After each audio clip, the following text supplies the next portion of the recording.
Hello guys, तो chapter 7 के and में हमने देखा था कि लुओ ज़ेंग जो है वो ज़ोंगे फैमिली का यंग मास्टर को ज़बरदस्त तरीके से कुटाई करता है, जिसके बाद एक नाम लिखा आता है टेक्निक का जिसका नाम ब्लड बर्स्ट स्किल है। तो ब्लड बर्स्ट स्किल जो है कोई बंदा यूज़ कर रहा है, जिसके बाद ना आसमान में रेड कलर के ना बादल बनने लगते हैं। उसमें से ना भाई लुओ ज़ेंग देख के बहुत ही हैरान है कि भाई ये कौन सा स्किल है। उसमें से अचानक ना भाई एक तीर बनता है जो कि ना लुओ ज़ेंग के ऊपर अचानक अटैक कर देता है, लेकिन लुओ ज़ेंग भाई उस अटैक को ना कहीं किसी की तरफ भाई अवॉइड कर लेता है। भाई जैसे ही उस स्किल को लुओ ज़ेंग अवॉइड कर लेता है ना भाई, उसको उसके अंदर से थोड़ी सी आवाज़ सुनाई देती है। फिर लुओ ज़ेंग कहता है कि भाई वो कौन सी आवाज़ थी। फिर ना वही आवाज़ लुओ ज़ेंग से कहती है कि हाँ तुम मतलब कि अच्छे से अवॉइड तो कर रहे हो अटैक, लेकिन तुम्हारा आगे का जो टेक्निक है उसको देखो। लुओ ज़ेंग भाई बहुत ही ज़्यादा हैरान है कि भाई ये आवाज़ कहाँ से आ रही है। तभी ना वो जो ब्लड जितने भी ब्लड थे भाई, वो ब्लड ना फिर से ज़मीन से ऊपर उठने लगता है। फिर ना वो ब्लड धीरे धीरे भाई एनिमल में कन्वर्ट हो जाता है, जिसको हम यहाँ पे हम लायन की तरह दिखाई दे रहा है। लेकिन लुओ ज़ेंग बहुत ही हैरान है कि भाई मतलब ये चीज़ क्या है, ये देखने में तो पता नहीं लायन जैसा ही लग रहा है। फिर वो जो लायन है वो लुओ ज़ेंग के ऊपर अटैक कर देता है। गाइस फिर हमें नेक्स्ट सीन में दिखाया जाता है कि कुछ लोग जो है दूर बैठ के लुओ ज़ेंग की फाइट जो है देख रहे होते हैं। उसमें से एक उनका इंस्ट्रक्शन होता है।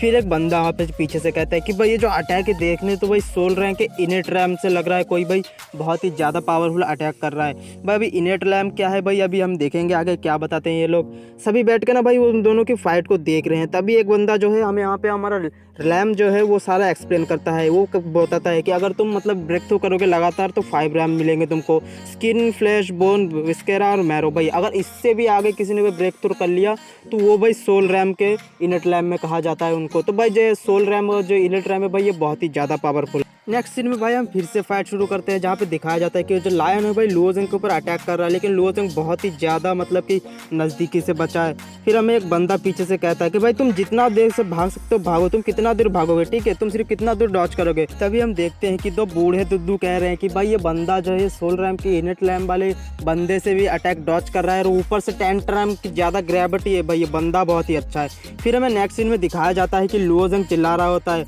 लुओ पैरन मुझे पता है ये तुम हो, ठीक है ट्रिक मुझे पता है। तो फिर हमें दिखाया जाता है कि जो लायन है वो भाई वो फिर से लुओ ज़ेंग के ऊपर अटैक करता है। फिर जाके लुओ पैरन कहता है कि मुझे क्या हुआ, अगर तुम जानते हो कि मैं हूँ तुम क्या कर लोगे मेरा, तुम कुछ नहीं कर सकते। हमें ये भी दिखाया जा रहा है कि इंस्ट्रक्चर जो है ना वो भाई उड़न कटोलक पे उड़ के आ रही है। फिर जाके नेक्स्ट सीन में हमें दिखाया जाता है कि एक बूढ़े दद्दू जो है, जिन इतने सारे बूढ़े दद्दू में से एक दद्दू कह रहे तो यार ये लुओ पैरन है, हाँ ये हमारे एग्जामिन हॉल में आके यहाँ पे जाके इतना वो धपल मचा रहा है। फिर एक बंदा कहता है कि चलो हमें भी जाके वहाँ पे जाके देख लेना चाहिए, लेकिन तभी हमें दिखाई देता है जो टाइगर जो है लायन जो है वो लुओ ज़ेंग के ऊपर अटैक कर देता है। लुओ ज़ेंग कहता है यार ये मतलब तो मैं डॉज भी नहीं कर सकता। तभी गाइस कहीं से ना एक चाकू उड़ के आता है जो ना उस लायन के सीधा सर से छेद करके दूसरा बार निकल जाता है और उस लायन वहीं पे मर जाता है। वो जो चाकू है ना भाई वो लुओ पैरन के सीधा एकदम सामने आके रुकता है ना, लुओ पैरन के भाई फटके चार हो जाती है एकदम। सीन में हमें दिखाया जाता है कि लुओ ज़ेंग जो है भाई उस चाकू की तरफ देख रहा होता है और कह रहा होता है अरे यार ये तो मेरा ही चाकू है ना। फिर जो इंस्ट्रक्टर है वो लुओ ज़ेंग को कहता है कि यार तुम ठीक तो हो। फिर वो लुओ ज़ेंग उस इंस्ट्रक्टर से कहता है कि भाई हाँ तुम्हारा बहुत बहुत शुक्रिया, तुमने मेरा जान बचा ली, क्या मैं जान सकता हूँ हो कौन। फिर जो वो इंस्ट्रक्टर है वो उससे कहती है कि मैं डीजल पिक की इंस्ट्रक्टर शू हूँ, ठीक है। फिर वो जो इंस्ट्रक्टर है वो लुओ पैरंग जानता है कि वो लुओ पैरंग वहीं पे है, तो फिर कहते हैं कि भाई आ जाओ, जो मुसीबत खड़ी करने वाला बंदा है वो बाहर निकल जाओ। भाई लुओ पैरन का सर मुंह देख के पता चल रहा है कि भाई उसकी भी फटके चार हो चुकी है। फिर लुओ पैरन जो है ना भाई उस पत्थर के पीछे से बाहर आता है, और फिर जो इंस्ट्रक्टर शू है वो लुओ पैरन से पूछते कि भाई तुम किस पीक से हो।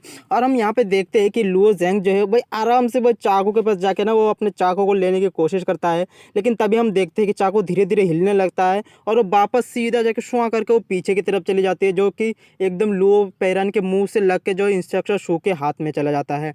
फिर इंस्ट्रक्टर शू लुओ पैरन से कहता है कि तुम तो पहले से एक इनर डिसाइपल हो, तुमको रूल इनर डिसाइपल होने के मुताबिक तुमको रूल पता होना चाहिए। इंस्ट्रक्टर शू कहती है कि इनर डिसाइपल वो अभी तक इनर डिसाइपल नहीं है, लेकिन तुम इनर डिसाइपल होने के नाते तुम किसी भी डिसाइपल को ऐसे मार नहीं सकते, तुम किसी के ऊपर अटैक नहीं कर सकते। फिर हमें दिखाया जाता है कि कहीं से जो बूढ़े दद्दू जो है पीछे हमें दिखाया गया था वो बूढ़े दद्दू आते हैं और कहते हैं कि ये जो रेबल है ना भाई ये हमारे स्काई पीक में से एक है, तो इस पर हम पे छोड़ दो भाई, इसका हम ही देखने हैं क्या करना पड़ेगा। फिर वो बूढ़े दद्दू जो है ना वो लुओ पैरंग को भाई अनाउंसमेंट करते हैं कि तुमने भाई जो है एंट्रेंस एग्ज़ाम में भाई तुमने दखल डाला है, तुमने एक बच्चे को मारने की भी कोशिश की है, तो इसके हिसाब से तुम्हारे हिसाब से 1000 पॉइंट जो है डिडक्ट कर लिए जाएंगे और तुम 3 महीने के लिए मतलब वॉल पे तुम जाके खड़े रहोगे उल्टा होके, ठीक है। फिर उस बात को सुन के ना भाई लुओ पैरन की फटके चार हो जाती है भाई, क्योंकि जो ये पॉइंट है ना भाई ये बहुत ही ज़्यादा इंपॉर्टेंट है। सेक्ट के अंदर ना जो भाई तुम अगर मिशन कंप्लीट करोगे ना उसके बाद ही तुमको कॉइन मिलेगा। और हर एक पॉइंट का ना भाई तुम क्रिस्टल ले सकते हो जिसमें तुम कोई एनर्जी स्टोर मिलेगी। तो तुमको पता होगा कि भाई एनर्जी से ही कल्टीवेशन होती है। और अगर उसने 1000 पॉइंट भाई गवा दिए तो उसने शायद कितने सारे मतलब कि उसने एनर्जी स्टोन शायद गवा दिए होंगे। तो भाई इसके लिए ना बहुत ही ज़्यादा लॉस हो गया लो पेरन को।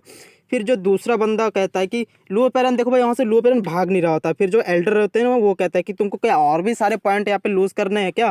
फिर वो बात सुन के ना भाई वहाँ से लो पेरन जो है जल्दी जल्दी 9-2-11 हो जाता है। फिर हमें नेक्स्ट सीन में दिखाया जाता है कि हमारे जो यहाँ पे इंस्ट्रक्टर है ना वो कह रहे होते हैं कि मेरे को कोई घंटा फर्क नहीं पड़ता तुम्हारे पीक के डिसाइपल में से, मेरे को बस सिर्फ ये जो लुओजेंग वाला बंदा है ना भाई इसके ऊपर ना मेरे को ज़्यादा इंटरेस्ट है। और लुओजेंग जो है ना भाई वो अपने चाकू को देख के ना फाइनली पहचान जाता है कि भाई हाँ तो ये मेरा ही चाकू है। तो शायद इन्होंने उसको उठा ही लिया। तो ये चैप्टर जो है भाई यहीं पे ख़त्म हो जाता है। तो मिलते हैं चैप्टर में। तो तब तक के लिए चैनल को सब्सक्राइब और वीडियो को लाइक ज़रूर कर दीजिएगा अगर वीडियो को आपने यहाँ तक देखा है। Okay guys, bye.